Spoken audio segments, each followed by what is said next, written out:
Hello, everyone, and welcome back to the channel NPA Discovery, the place where we look beyond the famous songs, explosive performances, and carefully polished legends to discover the complicated human stories behind the music. Today, we are exploring the remarkable, turbulent, and ultimately heartbreaking life of Steve Marriott. He was small in physical stature, but his voice sounded enormous. When Steve sang, he did not appear to be performing politely for an audience. He sounded as though he were fighting his way through the song. His voice could carry the roughness of American rhythm and blues, the urgency of British rock, and the emotional intensity of a man who seemed incapable of doing anything halfway. As the frontman of the Small Faces and later Humble Pie, Steve helped shape generations of rock singers. His work influenced musicians who would become far more commercially famous than he was. Yet his own life became a pattern of brilliant beginnings, angry departures, damaged relationships, unpaid money, addiction, disappointment, and repeated attempts to rebuild. The title of this video suggests that Steve Marriott possessed a voice powerful enough to shake rock music, only for his life to end in a terrible fire. I agree with the emotional truth of that statement, but his story should not be reduced to one horrifying night. Steve did not become important because he died tragically. He became important because of the music he created, the artists he inspired, and the fierce independence that made him both unforgettable and extremely difficult to manage. He wanted freedom from controlling managers.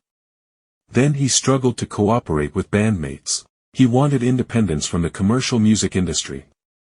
Then financial desperation repeatedly pulled him back toward reunions and deals. He wanted genuine love. Then alcohol, drugs, infidelity, anger, and restlessness damaged the people who tried to remain close to him. He eventually appeared to reject the glamorous version of rock stardom.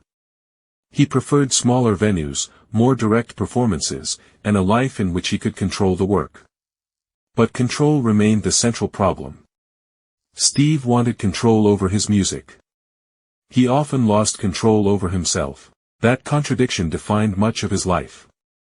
Before we begin, please take a moment to like this video, share it with another classic rock fan, and subscribe to the channel.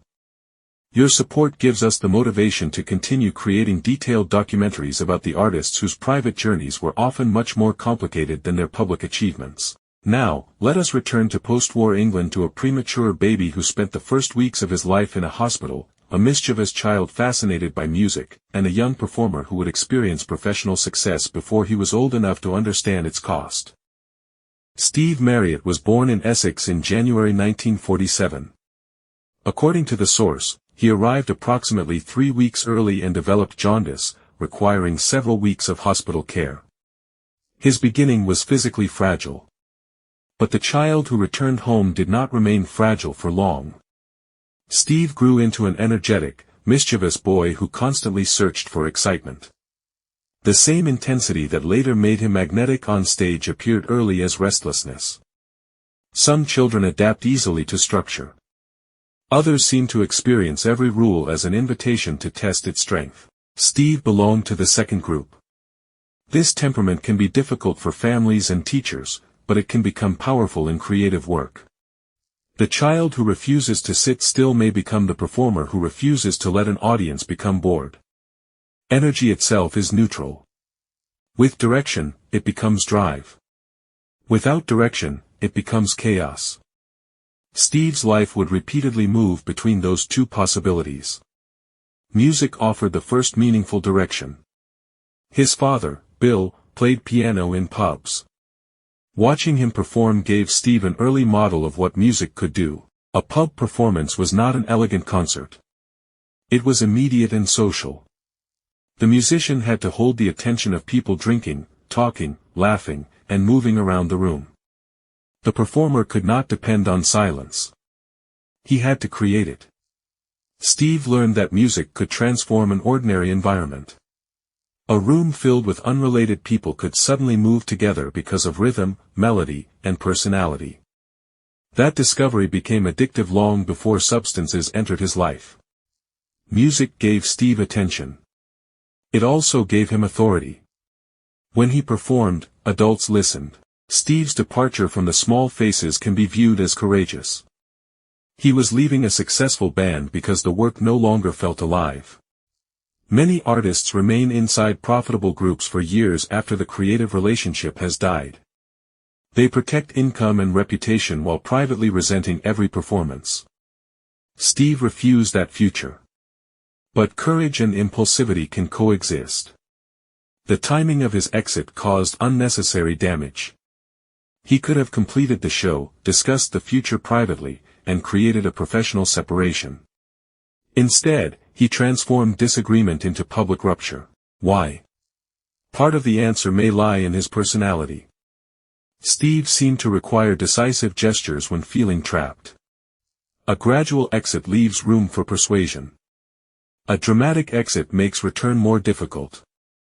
By burning the bridge, he protected himself from being talked back into the group. This method creates freedom by making reconciliation humiliating. It can feel powerful in the moment. Years later, the person may wish the bridge had remained. Steve already had another project waiting. Peter Frampton and Greg Ridley were forming Humble Pie. The new band promised the creative space he believed the Small Faces had denied him. Joining Humble Pie gave Steve a renewed sense of possibility. His new bandmates appeared to respect his ideas and welcomed creative experimentation. For a person leaving a restrictive environment, the early phase of a new project can feel intoxicating.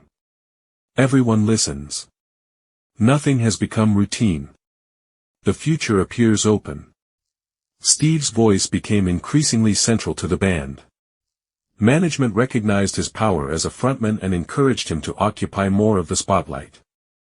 This decision helped establish Humble Pie's live reputation. It also altered the internal balance. A band may begin as a collaboration, then the industry selects one face to market. Posters, interviews, stage positioning, and reviews focus increasingly on that person. The frontman receives more attention. The other members may feel secondary. The singer may begin believing the attention confirms greater importance. Steve had spent years fighting to be heard. Now he was being told that he should dominate. This was emotionally rewarding. It was also dangerous. Recognition can heal the wound of rejection temporarily. It can then enlarge the ego built around that wound. The young singer once dismissed as too young now had evidence that audiences considered him the center. He began receiving the exact validation he had wanted. He did not yet understand how easily validation could become entitlement. Humble Pie toured extensively in the United States. Touring expanded the band's audience and strengthened its reputation as a powerful live act.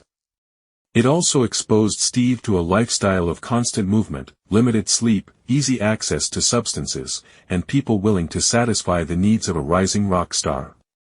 Touring can create an artificial world. Every day contains travel, soundcheck, performance, celebration, and another city. Ordinary responsibilities disappear. Hotel staff clean the room. Managers solve transportation. Audiences reward excess. The musician begins believing that the touring world represents normal life. According to friends and relatives referenced in a source, Steve's use of hard drugs changed his personality. This statement is important. Substance use does not merely affect the body. It can change patience, judgment, empathy, suspicion, sleep, and impulse control.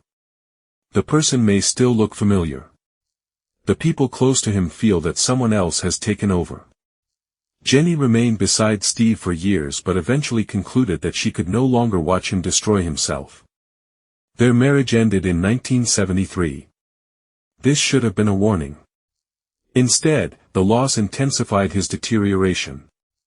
Jenny's decision to leave reflected a boundary many partners of addicted people eventually confront. Love asks them to remain supportive. Survival may require distance. The addicted person often interprets departure as betrayal. The partner experiences it as the final available form of self-protection. Steve had written a song that helped bring Jenny toward him. Now the lifestyle built around music had helped drive her away.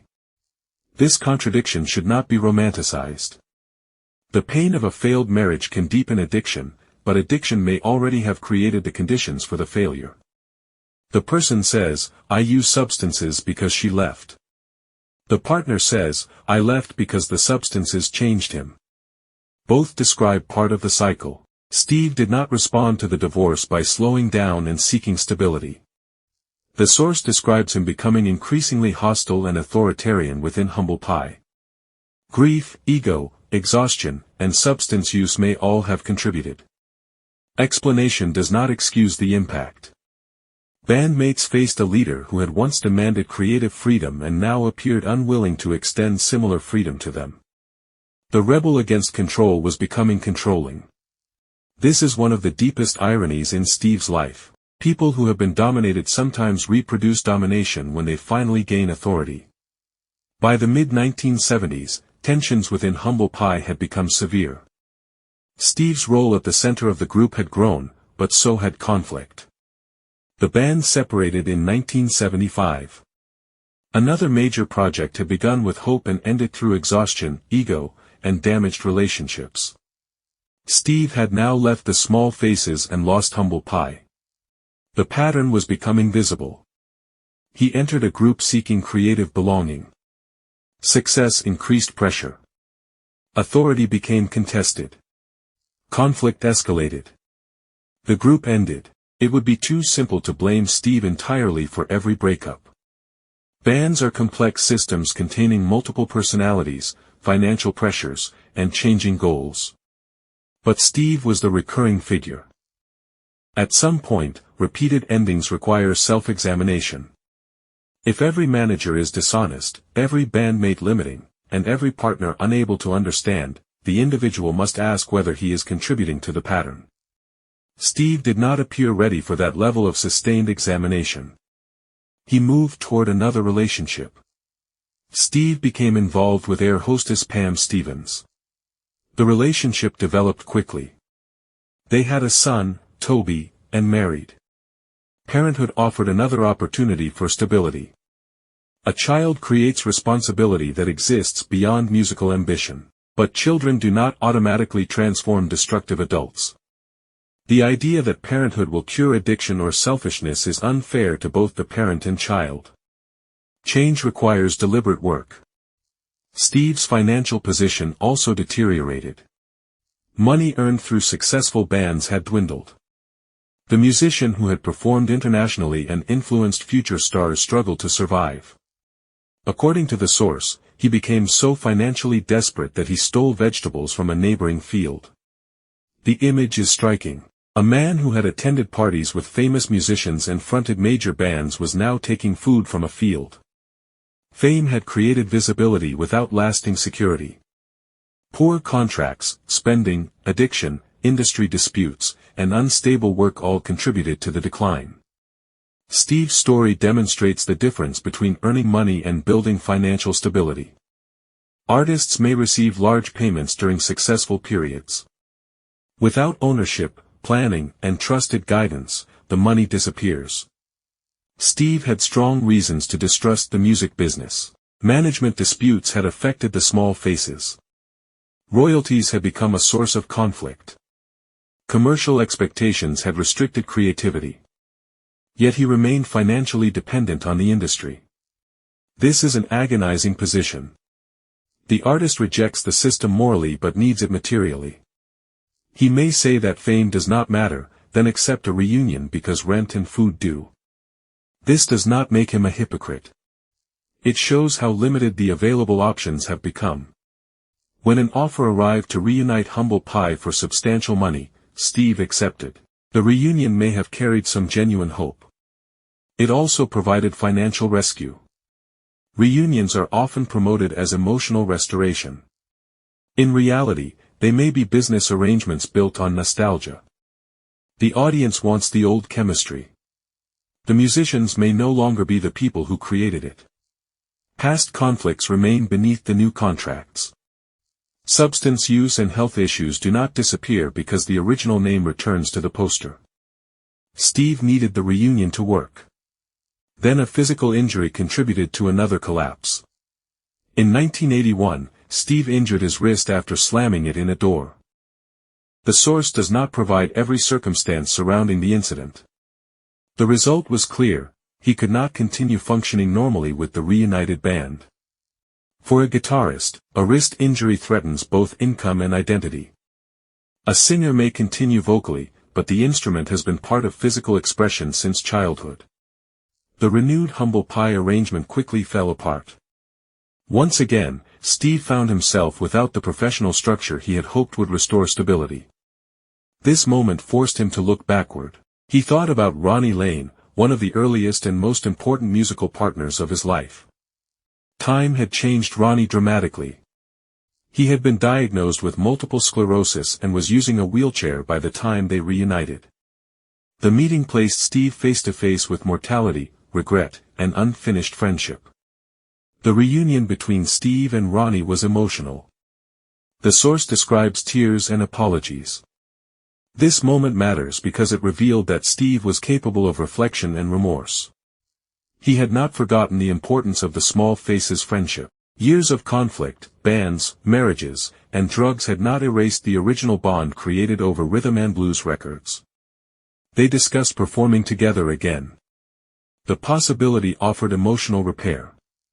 Music had separated them. Music could also create a reason to reconnect. They assembled musicians and developed material associated in the source with a project called Magic Midgets. But Ronnie's health prevented him from touring.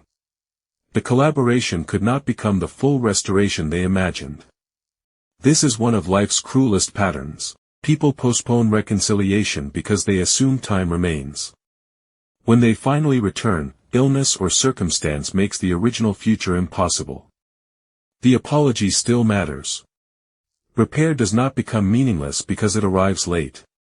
But late repair carries grief for everything that cannot be recovered. Steve and Ronnie could create another moment of connection. They could not become the young men in the music shop again. Steve's marriage to Pam had become distant. According to the source, an affair and another pregnancy contributed to the final breakdown. Pam divorced him. Steve had now repeated many of the same patterns that damaged his first marriage: absence, instability, and infidelity. New relationships had not changed the underlying behavior. This is a crucial lesson.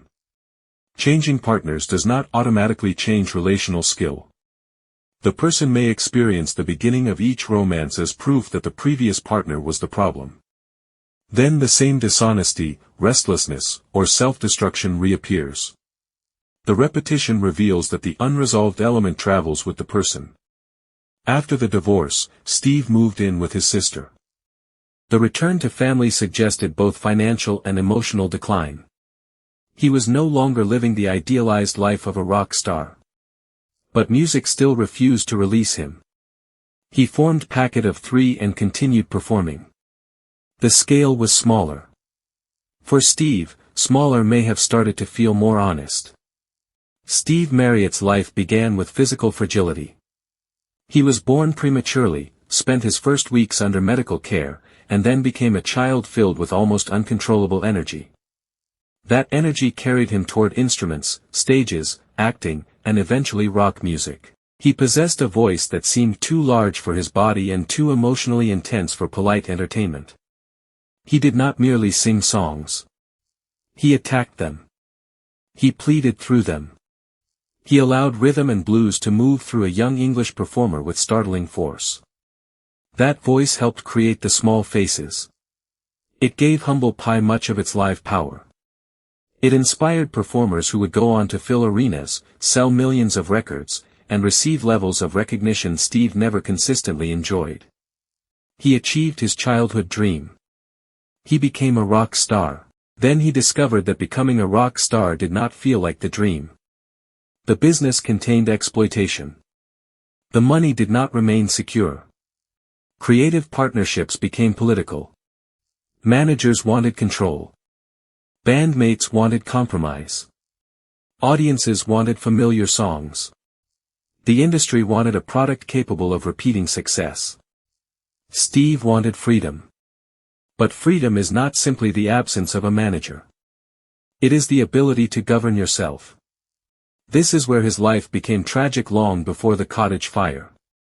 Steve could leave a controlling situation. He struggled to control the anger, substances, restlessness, and ego that followed him into the next one. He could reject a contract.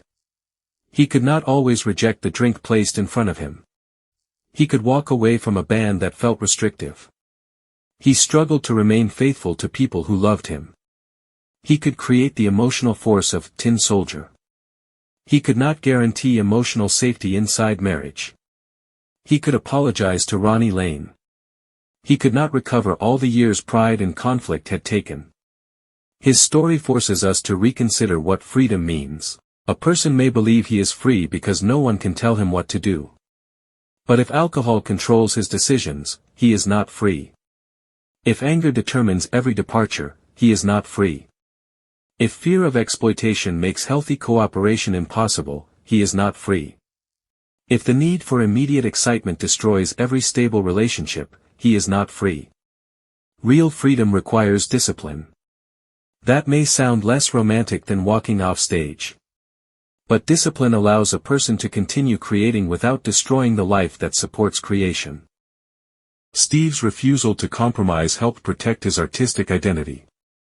It also contributed to isolation when every disagreement began feeling like betrayal. His courage and his self-sabotage often came from the same place. He could not tolerate being controlled. This made him capable of leaving situations other artists would have endured unhappily. It also made him capable of abandoning situations that might have been repaired. That complexity is why his story remains valuable. He was not merely a victim of the music industry. He was not merely a destructive addict. He was not merely an underappreciated genius. He was all these things in different proportions at different moments. The industry did exploit young artists.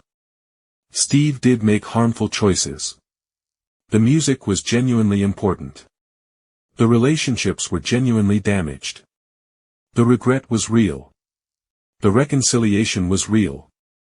The final accident was real. We do not need to simplify any of it. The cottage fire should never become the primary definition of Steve Marriott. It explains how he died. It does not explain why he mattered. He mattered because a young boy watched his father play piano and understood that music could command a room. He mattered because he left a path chosen for him and pursued the work he actually loved. He mattered because he helped bring the emotional force of American rhythm and blues into British rock without reducing it to polite imitation. He mattered because future singers heard his voice and recognized a new possibility. He mattered because even after fame disappointed him, money disappeared, bands collapsed, and the industry became something he distrusted, he continued performing. Music remained. Not because it always rewarded him. Because he did not know how to become fully himself without it. There is courage in that persistence. There is also a warning. Passion can give life meaning. It should not become permission to neglect every other responsibility. No song is important enough to justify terrorizing a family. No tour is important enough to make addiction harmless. No creative disagreement requires humiliating people publicly. No industry betrayal means every future collaborator deserves suspicion. No level of artistic integrity makes self-destruction noble. Rock history frequently celebrates the performer who burns brightly and disappears. The language sounds beautiful. It is also dangerous. People are not candles created to consume themselves for an audience. Artists deserve ordinary survival. They deserve treatment. They deserve financial knowledge. They deserve relationships not organized around crisis. They deserve the chance to age, become unfashionable, make weaker records, recover, and rediscover purpose. Steve should have had that chance. He was 44. He could have continued performing in small rooms. He could have recorded with Peter Frampton again. He could have watched his children grow. He could have built further reconciliation with surviving bandmates. He could have become a mentor to younger musicians navigating the exploitative structures he understood so well. The cigarette, alcohol, exhaustion, empty cottage, and early morning fire removed every possibility. That is not poetic justice. It is loss. And because it was loss, we should learn practical lessons rather than romantic ones. Do not smoke in bed. Do not assume intoxication is harmless because you reached home.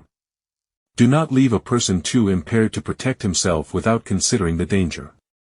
Do not believe talent creates physical immunity. The body remains vulnerable regardless of fame. There is also a deeper emotional lesson. Do not wait until every bridge has burned before asking whether you are the one carrying fire. Steve repeatedly found himself surrounded by ruins, former bands, former marriages, lost money, broken trust, and abandoned opportunities. Some fires were started by other people. Some were started by an exploitative industry. Some were started by Steve. Maturity begins when a person learns to distinguish them. Blaming himself for every failure would have been unfair. Blaming everyone else prevented change. The balanced truth is more difficult. People can be harmed and harmful at the same time. They can be exploited and still exploit the patience of others. They can deserve compassion and accountability simultaneously. This is how we should remember Steve Marriott. With admiration for the voice. With respect for the work. With anger toward exploitation. With honesty about addiction. With compassion for the people who loved him. With recognition that his worst decisions did not erase his talent, and that his talent did not erase the consequences of those decisions. For anyone who feels trapped inside a career built by other people's expectations, Steve's life offers a challenge. Protect your creative identity, but do not confuse every structure with oppression.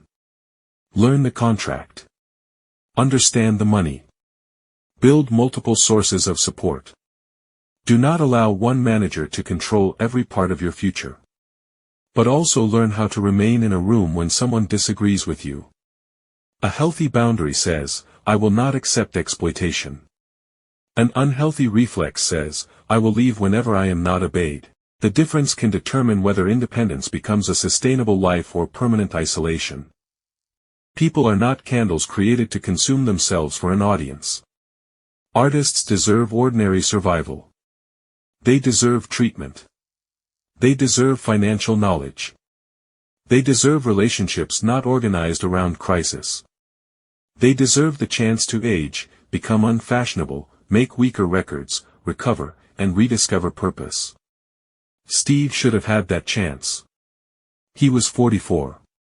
He could have continued performing in small rooms. He could have recorded with Peter Frampton again. He could have watched his children grow. He could have built further reconciliation with surviving bandmates. He could have become a mentor to younger musicians navigating the exploitative structures he understood so well. The cigarette, alcohol, exhaustion, empty cottage, and early morning fire removed every possibility. That is not poetic justice. It is loss. And because it was loss, we should learn practical lessons rather than romantic ones. Do not smoke in bed. Do not assume intoxication is harmless because you reached home. Do not leave a person too impaired to protect himself without considering the danger. Do not believe talent creates physical immunity. The body remains vulnerable regardless of fame. There is also a deeper emotional lesson. Do not wait until every bridge has burned before asking whether you are the one carrying fire. Steve repeatedly found himself surrounded by ruins, former bands, former marriages, lost money, broken trust, and abandoned opportunities. Some fires were started by other people. Some were started by an exploitative industry. Some were started by Steve. Maturity begins when a person learns to distinguish them. Blaming himself for every failure would have been unfair. Blaming everyone else prevented change. The balanced truth is more difficult. People can be harmed and harmful at the same time. They can be exploited and still exploit the patience of others. They can deserve compassion and accountability simultaneously. This is how we should remember Steve Marriott. With admiration for the voice. With respect for the work. With anger toward exploitation. With honesty about addiction. With compassion for the people who loved him. With recognition that his worst decisions did not erase his talent, and that his talent did not erase the consequences of those decisions. For anyone who feels trapped inside a career built by other people's expectations, Steve's life offers a challenge. Protect your creative identity, but do not confuse every structure with oppression. Learn the contract. Understand the money. Build multiple sources of support. Do not allow one manager to control every part of your future. But also learn how to remain in a room when someone disagrees with you. A healthy boundary says, I will not accept exploitation. An unhealthy reflex says, I will leave whenever I am not obeyed. The difference can determine whether independence becomes a sustainable life or permanent isolation.